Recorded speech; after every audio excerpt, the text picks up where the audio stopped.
ఇక్కడ విషయం ఏంటంటే ఒకటి అసలు పవన్ కళ్యాణ్ తెలంగాణలో ఎందుకు సభ పెడుతున్నాడు? పవన్ కళ్యాణ్ తెలంగాణలో కొత్తగా అంటే జూన్ 2న ఫస్ట్ టైం ఆయన ఎందుకు సభ పెడుతున్నాడు అనేది దాని మీద ఒకసారి మనం చర్చ చేద్దాం.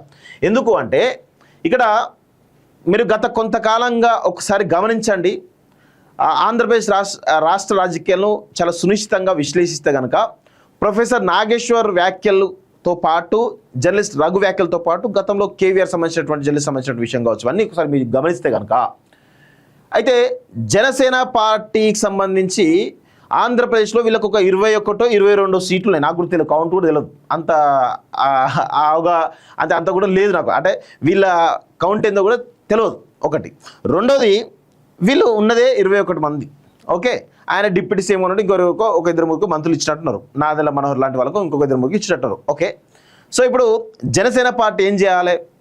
గ్రౌండ్ను ప్రిపేర్ చేసుకోవాలి నెక్స్ట్ ఎలక్షన్స్లో టీడీపీతో వైఎస్ఆర్సీపీతో సమానంగా ఈరోజు అధికారంలోకి రావడానికి ప్రయత్నం చేయాలి. ఇక్కడ టీడీపీ వర్సెస్ జనసేన పెద్ద ఎత్తున ఫైట్ నడుస్తూ ఉంది. సో జనసేన టీడీపీ యొక్క ఆధిపత్యాన్ని తట్టుకోలేకపోతోంది. అదేవిధంగా రీసెంట్గా జరిగినట్టు ఒక సర్వేలో భాగంగా జనసేన పార్టీ రాబోయే ఎన్నికల్లో అంటే ఇప్పటికిప్పుడు ఎన్నికలు పెడితే కనుక జనసేన పార్టీ కనీసం 1-2 సీట్లు గెలిచే పరిస్థితి లేదు. దానిలో ప్రథమంగా పిఠాపురంలో పవన్ కళ్యాణ్ ఎవరైతే ఎమ్మెల్యేగా ఉన్నారో ఆయన కూడా ఓడిపోయేటువంటి పరిస్థితిలో ఉన్నారు అని చెప్పేసి ఒక సర్వే రిపోర్ట్ తెలిపింది. సో ఇప్పుడు పవన్ కళ్యాణ్ ఏం చేయాలి? అక్కడ గ్రౌండ్ పోతా ఉంది.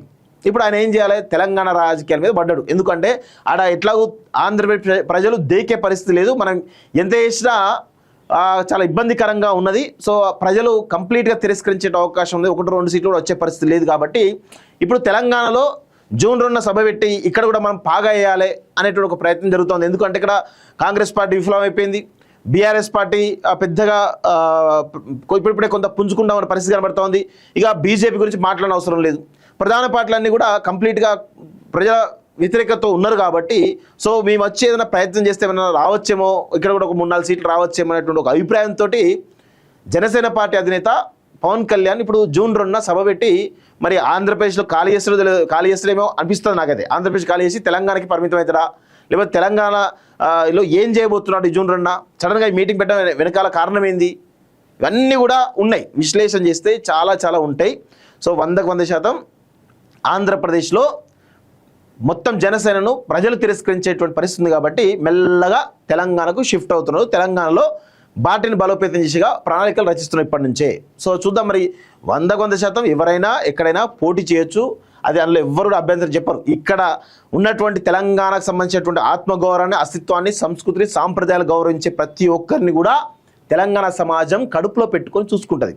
ఎప్పుడైతే తెలంగాణ ఆత్మగౌరవం మీద, అస్తిత్వం మీద, సంస్కృతి మీద, సాంప్రదాయం మీద దాడి జరుగుతుందని తెలిసినప్పుడు ఖచ్చితంగా తరుముతుంది అనేటువంటి విషయంలో జనసేన పార్టీ కూడా గుర్తుపెట్టుకొని ఇక్కడ అభిప్రాయాలను గౌరవించాలి, ఇక్కడ ఉద్యమకాలను గౌరవించాలి. వీళ్ళందరినీ గౌరవించి ముందుకు పోతే కనుక బాగుంటుంది. లేదంటే తెలంగాణతో పెట్టుకున్న ఎవడు కూడా బతికి బయటపడ్డటువంటి దాఖలు లేవు. సో ఇప్పుడు చంద్రబాబు నాయుడు, అదేవిధంగా వైఎస్ జగన్మోహన్ రెడ్డి అక్కడ ఆంధ్రప్రదేశ్ మాకు ముఖ్యమని చెప్పేసి తెలంగాణలో వాళ్ళ యొక్క పార్టీలన్నిటి కూడా వదిలిపెట్టేసారు.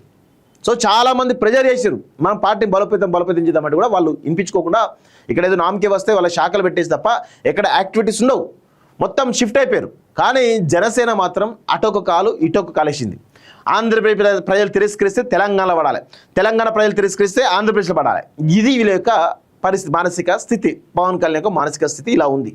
సో అందుకే రొంటికి చెవిడ్డ రేవటిలా ఈరోజు పవన్ కళ్యాణ్ యొక్క పరిస్థితి తయారు కాబోతుంది. ఎందుకంటే తెలంగాణలో పవన్ కళ్యాణ్ పట్టించుకునే పరిస్థితి లేదు. ఏదో అభిమానులు ఏదో ఆడాడ నియోజకవర్గానికి 1000-2000 ఓట్లు తప్ప, ఎవరైతే అభిమానులు వాళ్ళ ఓట్లు తప్ప వేరే ఓట్లు వచ్చేటువంటి పరిస్థితి లేదు. అందుకే పవన్ కళ్యాణ్ని మెల్లగా బీజేపీలు కూడా కలిసి తీసుకొస్తున్నట్టుగా కనబడతా ఉంది. సో ఇది శూన్యం, అనవసరమైనటువంటి ప్రయత్నం తప్ప ఏం ఉండదు ఇక్కడ. సో ఇది పరిస్థితి మిత్రులారా.